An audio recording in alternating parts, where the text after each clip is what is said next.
دنیا کے اندر حرام روزی کماتے ہو۔ صحیح مسلم کتاب الزکوٰۃ کی روایت ہے، اللہ کے رسول فرماتے ہیں کہ ایک مسافر ہے، دور دراز علاقے کا سفر کر رہا ہے، یطیل السفر اشعث اغبر یمد یدیہ الی السماء یا ربی یا ربی۔ مسافر آدمی ہے، دور دراز علاقے کا سفر کر رہا ہے، سفر کی وجہ سے اس کے کپڑے غبار آلود ہو چکے ہیں، اس کا چہرہ پراگندہ ہو چکا ہے، اس کے بال پر غبار جم چکے ہیں، گرد و غبار ہو چکے ہیں۔ ایک دوسری روایت کے اندر اللہ کے حبیب فرماتے ہیں کہ جب کوئی مسافر رب العالمین کے سامنے گریہ وزاری کرتا ہے، اللہ کے سامنے اپنے دامن کو پھیلاتا ہے، اللہ سے دعائیں کرتا ہے، تو اللہ سبحانہ و تعالی مسافر کی دعاؤں کو ضرور سنتا اور قبول فرماتا ہے۔ اللہ کے حبیب فرماتے ہیں کہ رب العالمین 3 لوگوں کی دعاؤں کو ضرور سنتا ہے، اس میں سے ایک مسافر ہے، ایک مظلوم ہے جس پر ظلم کیا جا رہا ہو، اور تیسرا وہ والدین جو اپنی اولاد کے حق میں دعائیں کرے۔ اور ایک حدیث کے اندر ہے کہ اگر اولاد اپنے والدین کے حق میں دعائیں کریں گی تو رب العالمین ان کی دعاؤں کو قبول فرمائے گا، لیکن اس شرط کے ساتھ کہ ان میں سے کوئی حرام نہ کھاتا ہو۔ اگر ہم حرام کھائیں گے، حرام کاروبار کریں گے تو رب العالمین ہماری دعاؤں کو قبول نہیں فرمائے گا۔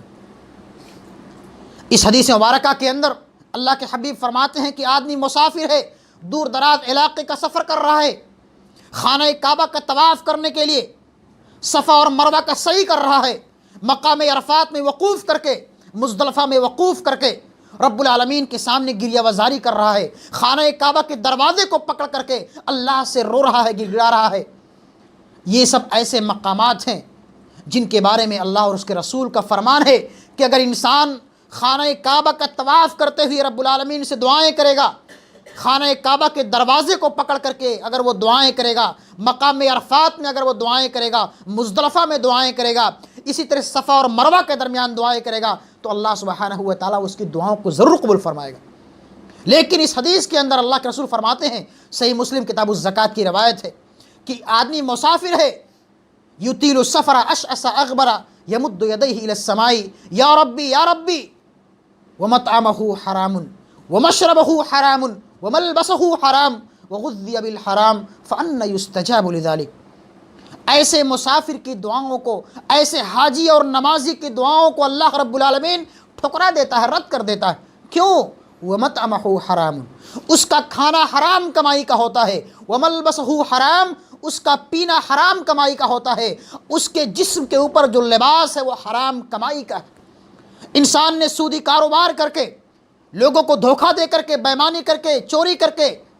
پیسہ کمایا، اور اس پیسے کے ذریعے سے اس انسان نے لباس خریدا، اور اس لباس کو انسان اپنے جسم کے اوپر پہنے ہوئے ہے۔ جب تک وہ لباس انسان کے جسم پر رہے گا، اللہ کے حبیب فرماتے ہیں کہ ایسے لوگوں کی دعاؤں کو اللہ کبھی قبول نہیں فرمائے گا۔ فَأَنَّ يُسْتَجَابُ لِذَلِكَ وَغُذِّيَ بِالْحَرَامِ، اور ایسے لوگوں کی جن کی تربیت، جن کی پرورش حرام طریقے سے ہوئی ہو، حرام غذاؤں سے ہوئی ہو، ان کے والدین نے ان کے لیے،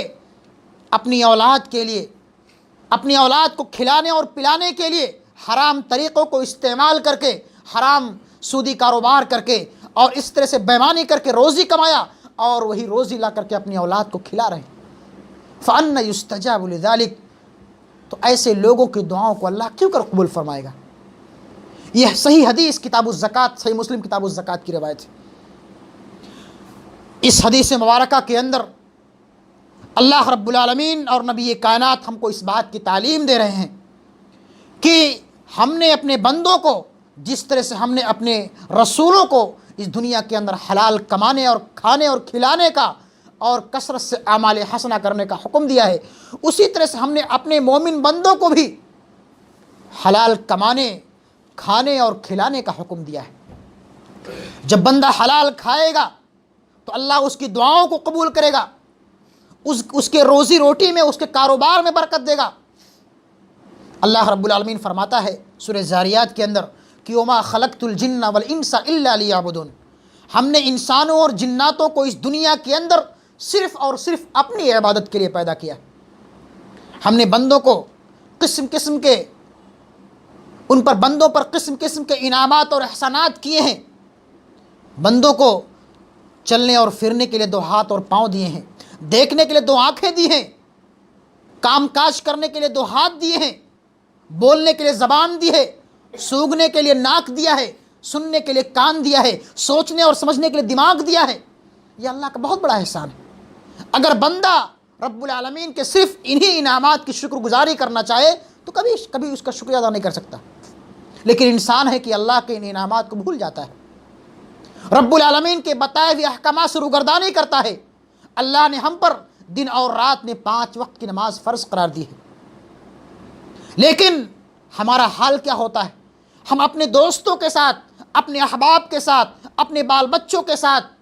ہوٹلوں پر بیٹھ کر کے، دکانوں پر بیٹھ کر کے، مجلسوں میں بیٹھ کر کے گپاشٹنگ کرتے رہتے ہیں، اور مؤذن کی ادائیں، مؤذن کی صدائیں، حی علی الصلاۃ، آؤ نماز کی طرف، حی علی الفلاح، آؤ کامیابی کی طرف، مؤذن کی صدائیں ہماری سماعت سے ٹکراتی ہیں، لیکن ہمارے کانوں پر جوں تک نہیں ریگتے۔ ہم اپنے کاروبار میں مگن رہتے ہیں، اپنے بال بچوں میں مگن رہتے ہیں۔ میرے بھائیوں، یہ کاروبار، یہ آل اولاد کل قیامت کے دن آپ کے کچھ کام نہیں آئیں گے۔ اللہ نے فرمایا کہ یا ایھا الذین آمنوا لا تلہکم اموالکم ولا اولادکم عن ذکر اللہ ومن یفعل ذلک فاولئک هم الخاسرون۔ اے وہ لوگوں جو ایمان لائے ہو، تمہیں تمہارے اموال اور اولاد اللہ کے ذکر سے غافل نہ کر دیں،